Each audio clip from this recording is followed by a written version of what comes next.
Bismillahirrahmanirrahim. Elhamdülillahi Rabbil alemin. Vessalatu vesselamu ala eşrefil enbiya'i vel mursalin. Nebiyyina Muhammed ve ala alihi ve ashabihi ecma'in. Esselamu aleyküm ve rahmetullahi ve berekatuh. Hurmatlı bir tuğan Müslümanlar, Allah Taala bardığıstın ibadatlarыбызды кабылдап, күнәләребезді кечирип, Kıyamet günde özünün meyriminin beyişke girgisken insanlardın katarında bolğan nasip etsin. Tuğanlar, biz daima şariatыбыздын, dinibиздин толыққанды din ekendигин, жана ошондой эле адамзаттын бардык талаптарына жооп бере турган din ekendигин айтып келебиз. Кайсыл бир заман, кайсыл бир жер болбосун, кайсыл мезгил болбосун, мына ошол динибиздин толук кандуу дин жана бардык адам баласынын талаптарына жооп берет деп келебиз. Аллах Тааланын алдындагы болгон пендечилик милдетибизди биз мусулман катары өтөп келебиз. Аллах Таала Кур'ан-ы Керимде Я юхалладина аману ттакуллаха хакка тукатихи ва ла тамутунна илля ва антум муслимун. Мына ушул аятында жараткан имандуу пенделерине карап, о иман келтиргендер, Аллах Тааладан чыныгы таква кылгыла. Таквалуулук чыныгы сүрөтүндө болсун. Жана бул дүйнөдөн көз жума турган болсоңор, Кудайга баш ийген абалда бул дүйнөдөн кеткиле деп Аллах Субханаху ва Таала бизге буйрук кылды. Муслимун ва антум муслимун, силер моюн сунган абалда. Бул дегени тугандар, акыретке кетип бараткан адам, мына ушул дүйнөдөн сыноо майданынан өтүп бараткан адам. Аллах Тааланын белгилеп койгон мына ошол сыноосун жакшы сүрөттө өтүп кеткенди Аллах Таала мына ушул нерсеге бизди буйруп атат. Муслимун, силер моюн сунган абалда. Мусулман деген сөздүн мааниси тугандар моюн сунган дегени. Мусулман дегени бул моюн сунган дегени. Аллах Тааланын өкүмдөрүнө, пайгамбарыбыз Мухаммад саллаллаху алейхи ва салламдын өкүмдөрүнө моюн сунган адам мусулман адам. Мына ошол чыныгы Аллах Тааланын дүйнөдөгү болгон өзүнүн мына ошол дүйнөдөн болгон максатын ишке ашырган адам мусулман адам. Кудайга моюн сунган адам. Тугандар, дайыма айтып келебиз, мына ошол сыноо дүйнөсү адам затын түрдүү түйшүктөр менен бардык тарабынан орап келет. Бул адамдын мына ушундай жашоодогу образы, бул адамдын жашоосу мына ушул дүйнөдөн абдан көз каранды болгондуктан көпчүлүк пенделер мына ушул дүйнөдөгү Кудайдын берген мына ушул ырыскысында булар катага күнөөгө жол коюп келишет. Бардык тугандар, мына ушул күнөө адамдын жашоосундагы болгон ырыскы маселеси менен көп тыгыз байланышкан. Арамга жол койгон адамдар, арам ырыскыга жол койгон адамдар, булар сөзсүз түрдө, урматтуу тугандар, кыямат күндө абдан чоң бир шермендеге кабылышып, Аллах Субханаху ва Тааланын жазалоочу болгон тозок отуна булар отун болуп түшүшөт. Ошондуктан биздин шариатыбыз адал менет, ырыскы табуу бул абдан зарыл экендигин шариатыбыз бизге үйрөтүп келет. Канча деген аяттар жана канча деген хадистер мына ушул нерсени баяндап келет. Аллах Субханаху ва Таала фаида кудиятис салату фанташиру фил ард вабтагу мин фадлиллахи вадкуруллаха касиран лааллакум туфлихун. Намаз аяктаган соң жер бетинде таркалып, Кудайдын берген фазилетин силер, Кудайдын ырыскын силер талап кылгыла. Аллахты көп эстегиле. Мына ошол кезде силер чыныгы бир ийгиликке жетерсиңер деп Аллах Субханаху ва Таала мына ушул аятында айтып атат. Бул аят тугандар намаз аяктаган соң деп жума намазын Аллах Субханаху ва Таала жума намазын көрсөтүп атат. Мына ушул жерден дагы биз түшүнөбүз, көпчүлүк мусулман адамдар мына ушул жуманы выходной күн кылып, эс ала турган күн кылып, мына ошентип белгилеп иштеген болбойт деп эгерде кимде ким чектөө киргизип жаткан болсо, дал ушул аят ошол адамдардын сөздөрү негизсиз экенин көрсөтүп турат. Жума намазын окуп болгон соң ырыскыңарды талап кылып, жер бетинде жайылгыла деп Аллах Субханаху Таала мына ошол жерде ырыскыны талап кылганы Аллах уруксат берип атат. Жума сүрөсү. يا أيها الناس كلوا مما في الأرض حلالا طيبا ولا تتبعوا خطوات الشيطان إنه لكم عدو مبين. Бұл аятында жаратқан Аллах айтып отады: о адамзат, жердегі адал болған, таза болған нәрселерді жегіле. Шайтандың қадамдарының артынан сілер ершіп кетпегіле. Шайтан сілерге ең ашықтан ашық болған душман. Бақара 168 аят. وَكُلُوا مِمَّا رَزَقَكُمُ اللَّهُ حَلَالًا طَيِّبًا وَاتَّقُوا اللَّهَ الَّذِي أَنْتُمْ بِهِ مُؤْمِنُونَ. Дастархан сүресінің 88 аяты. Аллах сілерге рызқы қылып, адал қылып берген нәрседен жегіле, таза қылып берген нәрсесінен жегіле. Құдайдан қорққыла. Сілер иман келтірген, ишенген Аллахтан сілер қорққыла. Аллах субханала тағала мынау ушул аятында дағы бізді адал рызқы жегенге Аллах бұйырып атады. Аллах Таала мынакей Нахл сүресінің 114 аятында айтып отыр: "Факулу мимма разақакумуллаху халалан таййиба вашкуру ниъматаллахи ин кунтум ияху та'будун." Силерге берген, рызқы қылып берген адал жана таза нәрседен силер жегіле. Құдайдың берген жақсылықтарына силер шүгір қылғыла.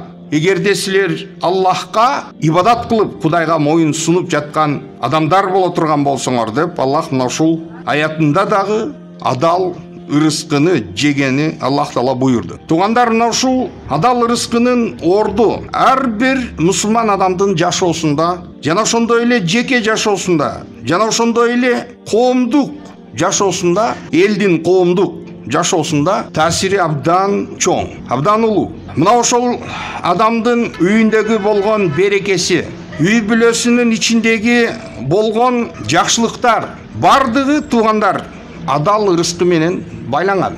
Адал рызкы менен байланган. Бул нерсени көрүү үчүн алыска барыштын кереги жок. Бул нерсенин таасирин көрүү үчүн дүйнө кезип кыдырып жүрүштүн дагы кереги жок. Көп китеп окуп жалпы адамзаттын тарыхын изилдеп отуруштун дагы кереги жок. Мына ушундай нерсени көрүш үчүн адамдар өзүбүздүн гана мына ушул тегерегибиздеги болгон адамдардын, мына ушундай нерсеге жол койгон адамдардын үй бүлөлөрүн, мына ошол үй бүлөлөрдүн ичиндеги тарбия алып чоңойгон балдарын, алардын жашоосу эмне менен аяктап жаткандыгын бир жакшына көрүп түшүнүп турабыз. Ушул нерсенин бардыгы туугандар арам рызкы, адал рызкы эмес, арам менен аралашып кеткен кезде адамдын каны бузулуп баштайт. Ал үй бүлөдөгү бала чаканын тарбиясы бузулуп баштайт. Арам рызкы менен сугарылган үй бүлө алардын эч качан дуалары кабыл болбойт. Аллах Таалага канчалык булар жалдырап, колдорун асманга көтөрүп, жалдырап ыйласа дагы Аллах алардын дуаларын кабылдабайт. Аллах субханала таала мынакей Курандын, ыйык Куранда илгерки пайгамбарлардын жашоосун бизге сүрөттөп өттү. Пайгамбарлардын жашоолору. Мына ошол пайгамбарлардын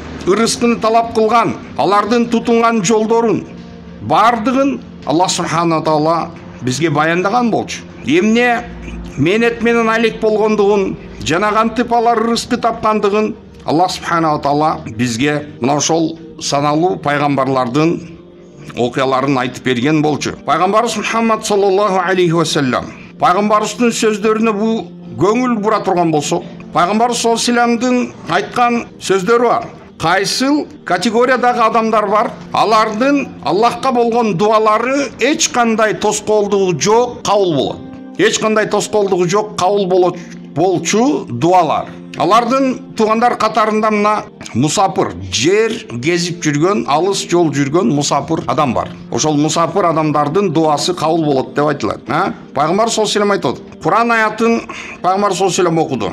Я айюхаллазина аману кулу мин таййибати ма разакнакум. О имандуу адамдар, силерге биз рызкы кылып берген таза нерселерден жегиле. Кийин Пайгамбар Мухаммад саллаллаху алейхи ва саллям алыс жол туткан мусапырды Аллах Пайгамбар саллаллаху алейхи ва саллям эстеди. Чаштары уйпаланган, чаң, эки колун асманга каратып көтөргөн. Баягы жол жүргөн адам, узак жол жүргөн адамдар, туугандар, илгери биздеги азыркы күндөгү техникалар, машина, авто, самолеттор болгон эмес, ал кезде мына ошол жол кезип жүргөн мусапырдын абалын Пайгамбар саллаллаху алейхи ва саллям айтты. Чаштары уйпаланган, чаң, эки колун асманга көтөрүп, о жараткан, деп Кудайга дуа кылып атат. Ва мат'амуху харам, ва машрабуху харам, ва малбасуху харам, ва гудия бил харам. Бирок мына ошол жол туткан мусапырдын жеген тамагы арам,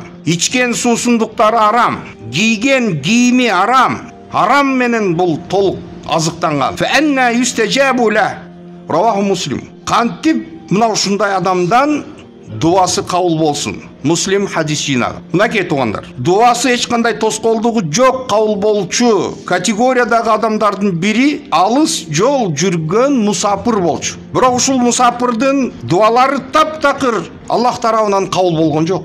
Эмне үчүн? Эмнеге дегенде бул адамдын бардык нерсеси арамга айланды. Жегени, кийгени, ичкени бардыгы арам. Кантип эми бул адамдын дуасы кабыл болсун? Кантип? Пайгамбарыбыз Мухаммад саллаллаху алейхи ва саллям айтып атат: "Ма акала ахадун тааман қатту хайран мин ан я'кула мин амали яди. Ва инна набияллахи Давуда алейхи саламу кана я'кулу мин амали яди." Раваху ал-Бухари. Адамдын өзүнүн колу менен иштеп тапкан тамагынан дагы таттуу нерсе жок деп. Аллахтын пайгамбары Давуд алейхиссалам өз менети менен жечү эле деп Пайгамбар саллаллаху алейхи ва саллям айтып атат. Бухари хадис жинагы. Тугандар, Аллах таала мына ушул дүйнөнү сыноо дүйнөсү кылды. Бул сыноо дүйнөнү Аллах таала түрдүү сыноолор менен байлап койду. Түрдүү сыноолор менен байлап койду. Бул адамдын жашоосун Аллах таала түшүктөр менен байлап койду. Мына ошол тоскоолдуктарды жаратып койду. Проблемаларды жаратып койду.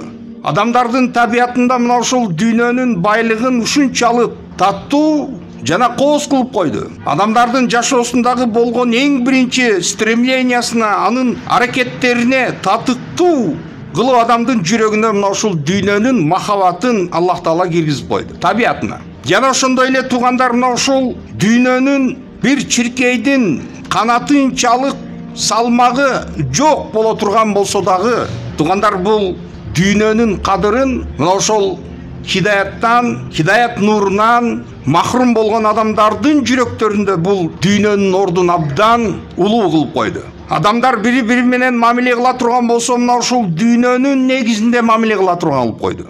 Ошол байлыгы бар кезде гана алар менен адамдар мамиле жасай турган. Мына ушундой категориялар өздөрүнчө бөлүнүп өмүр сүрө турган кылып Аллах субханаху таала ушундай кылып жаратып койду. Мына ошондой классты жаратып койду. Бүгүнкү биз жашап турган 21-кылымга чейин канча деген биз түзүмдөрдү башыбыздан кечирген жокпуз. Феодалдык жашоолор, биргестер келип мына ошол крепостной праволар, бардык мына ушундай түзүмдөрдүн бардыгы, туугандар, мына ошо дүйнөнүн негизинде адамдардын ортосунда адамдарды класстарга бөлүп баштады. Мына байлыктын негизинде, бул байлыктын источниги кайдан экендиги жана бул дүйнө, ал нерсе эч кимди кызыктырган эмес. Жана ошондой эле кызыктырбайт. Адамдар бир кезде мына туугандар, акыйкат мына ошондой калп менен алмашып, адамдардын жүрөктөрүндөгү болгон ишеним, адамдардын жүрөктөрүндөгү болгон мына ошол булардын ой жүгүрткөн көз караштар өзгөрүп калган кезде, адамдар уяла турган нерселерден уялбастан, уяла турган нерселерди булар демонстрация кылып, адамдардын алдында сыймыктана турган болуп калышты. Бул мына ошол жүрөктөгү хидаяттын, имандын алсыздыгынан улам келип жаткан мына ошондой натыйжа. Мына ошондой натыйжа. Негизги маселе мына ошол байлык бар болсо болду. Бар болсо, көп болсо, анын тарапташтары да көп, аны колдогондор дагы көп. Мына ошондой класс биздин жашообузда пайда болду. Кудайдын алдында бул нерселер канчалык деңгээлде зыяндуу болушун ойлогону убакыт жок. Бүгүн жасап жаткан жакшылыктары, кайрымдуулуктар, ихсандар канчалык деңгээлде Аллах тааланын алдында бул нерселер кабыл болот, ал жөнүндө ойлонгон эч ким жок. Эмне үчүн? Эмнеге дегенде бул дүйнөдө ошол нерселер жасалса, баягы хидаяттан махрум болгон жүрөктүн ичинде негизи Кудай эмес, мына ошол эл көрсө болду. Адамдар көрсө болду. Аллахтын алдында бул кайрымдуулук иштер кабыл болобу? Аллах таала бул адамдын күнөөлөрүн кечиреби? Бул арамдан тапкан акчалар менен жасаган ихсандар Аллах тарабынан деги кабыл болобу? Бул нерсе бул адамдарды кызыктырып дагы койбойт. Ал негизги максат эмес. Эгерде негизги максат ошол болгондо, ал ошол арам жолдон биринчи өзүн токтотот болчу. Жок, ал нерсе максат эмес. Максат башкада. Пайгамбарыбыз Мухаммад саллаллаху алейхи ва салламдын мына ушул хадистери. Тугандар, адам заты жеген тамак ашы, кийген кийимдери, бардык нерсе тугандар мына ушул материалдык баалуулук менен байланган. Бардык нерсе ушул нерсе. Бул адамдын жашоосунда эң зарыл болгон нерсе. Адамдардын сознаниясындагы болуп турган нерсе, эгерде адамдардын колунда мына ушундай байлык бар боло турган болсо, тегеректеги адамдардын ал адамга болгон көз карашы, уважениясы, алар менен болгон мамилеси, бардыгы ушул нерсенин негизинде курулгандыгы үчүн бул норма болуп эсептелет. Коомдун ичиндеги статусу анын адал менен арамдыгында эмес, анын статусу мына ошол акчасында, байлыгында болуп турган кезде тугандар, каяктагы адал менен арам жөнүндө сөз болушу мүмкүн. Мына ошондой коом куралып калган кезде кайсыл тармакка барба, ошол тармактын баары ушул акча менен байланган болсо, ошондой коррупция менен байланган болсо, кайсыл адал жана Кудайдан болгон таква тууралуу кеп кылса болот. Ошондуктан көпчүлүк адамдардын ойлогон ой максаты булакта эмес, ошол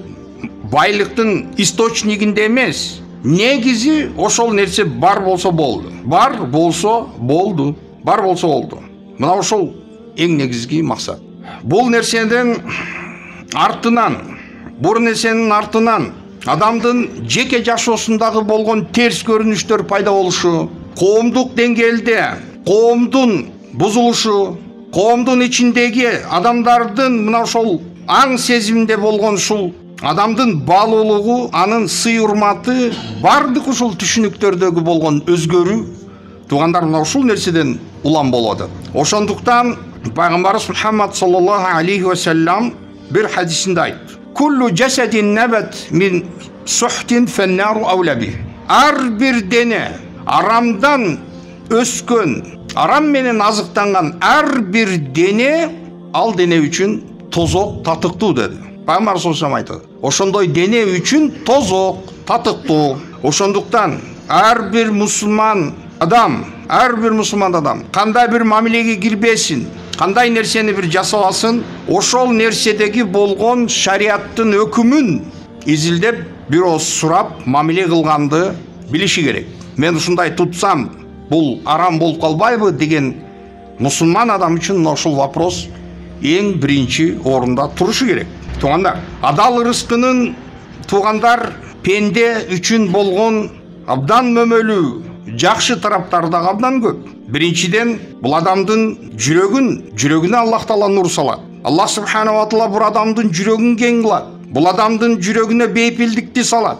Бул адамдын жүрөгүнөн Аллахтан болгон коркуу сезимин пайда кылат. Адамдын денелерин ибадат кылууга болгон колдоолору, Аллах тараптан болгон колдоосу көбөйөт. Бул пенде жасаган иштери Аллах тараптан кабыл болушуна себепчи болот.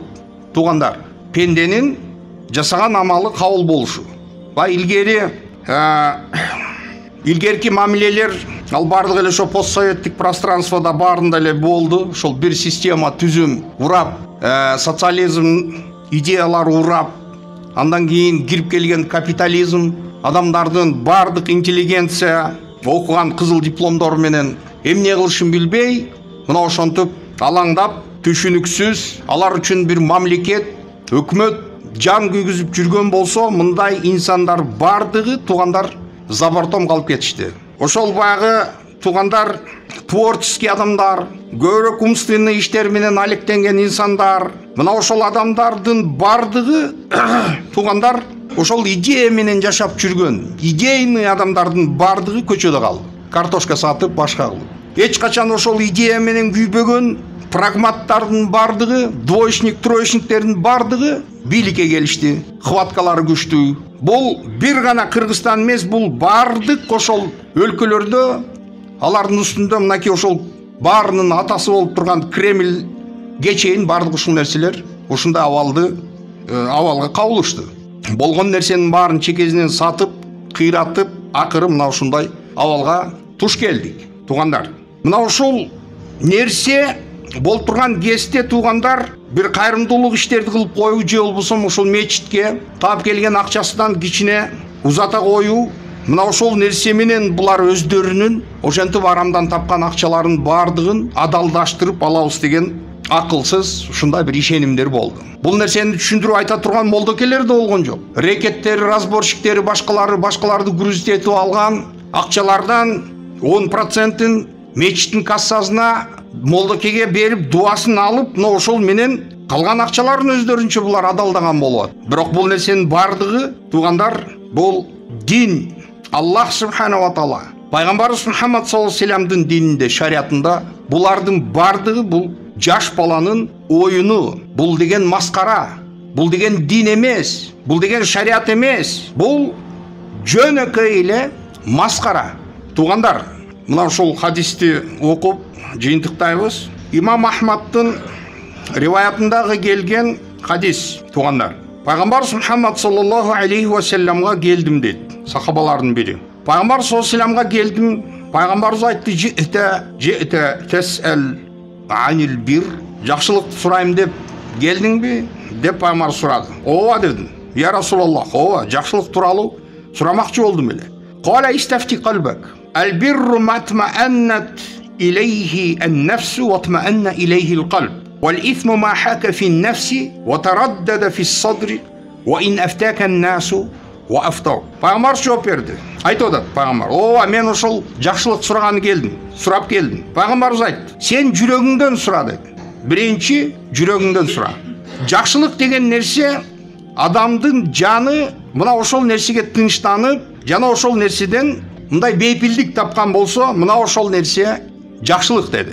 Туугандар, мына көпчүлүк адамдар ушу молдокелерге келет. Мындай сомнительный иштер болгондо экиленип атат да, ошол жерде келип, кача өзү сезип аткан болсо дагы ушул мындай жакшы нерсе эмес экендигин сезип турат, но бул адам өзүнүн душасын облегчить этиш үчүн ошонун күнөөсүн молдого жүктөш керек. То есть молдо уруксат бериш керек да, ошогочу фатва берсе, анан спокойно душа, анан кийин бул дагы ошол жерде дагы мындай күнөөсүн өзгөтөрбөй молдо уруксат берсе, анан кийин кыла берсе. Кала истафти калбак. Жүрөгүңдөн сура деди. Эгерде сен жүрөгүң мына ошол нерсеге тынч болуп, бейпил болуп, эч кандай мындай сомнение жок болуп жаткан болсо, анда бул жакшылык. Ал эми сени жүрөгүңдө өйкөп турган нерсе болсо, жүрөгүңдө сени экиленип турган нерсең болсо, анда бул деди күнөө деди. Ошондуктан эгерде сени адамдар бардыгы фатва берип болот, кыла бер деп айтып жатышкан болсо дагы, сен ал нерсени жасаба деди. Көрдүңөр туугандар? Ошол нерседен бул дегени шариятыбыздан туугандар пайгамбар саллаллаху алейхи ва салламдын бизге калтырып кеткен бир эрежеси бар. Шариаттын эрежеси дама юрибука иля ма ла юрибук. Сени экилентип жаткан нерсени, ошолдой позицияны сен калтыргын, ташта деди. Ошону экиленип турган нерсеңден экиленбеген, ошондой бир стабильный бир нерсеге сен көчкүн деди. Дама юрибук иля ма ла юрибук. Жана бир ушундай айтылган сөз бар: истафти нафсак ва ин афтака ал-муфтун. Эгер канча муфтилер сага фатва берип турган болсо дагы, сен жүрөгүңдөн сура ошол фатваны деген ошондой сөз бар. Туугандар, ушул адал рызкы бул абдан зарыл тема. Абдан зарыл тема. Бул биз үчүн, мусулман үчүн абдан зарыл бул тема. Аллах субханала ва таала күнөөлөрүбүздү кечирсин. Дуа кылабыз. Амин. Раббана тaqabbalna innaka antas samiul алим. Кудайым ким дуа сураган болсо, ушул дуаларын Аллах өзүң орнат. Жараткан кудуреттүү Аллах бардыгыбыздын күнөөлөрүбүздү кечирип, Кудайым туура жолдон бизди адаштырбагын, туура жолдо Аллахым өзүң бардыгыбызды бекем кыл. Кудайым элибиз, журтубузга Аллахым өзүң колдоо көрсөт. Жамандыктардан Кудайым бизди алыс кыл. Элибиз жана журтубуздун биримдигин, ынтымагын Аллахым өзүң бекем кылгын. Кудай өтүп кеткен жакындарыбыздын жаткан жерлерин жайлуу жана нурдуу кыл. Балачкаларыбыздын келечегин Аллахым өзүң кең кылгын. Аларды имандуу, ынсаптуу, такыбалуу болуп өскөнүн Аллахым өзүң насип эт. Аллахым ушул сенин үйүңдө отурган ар бир пендеңдин кандай дуа тилектери болсо Аллахым өзүң орундат. Кудайым күнөөлөрүн кечир я Раббана. Аллахумма салли ва салли ва барик аля набийина ва хабибина ва саййидина Мухаммад ва алейхи ва сахбиhi ajma'in.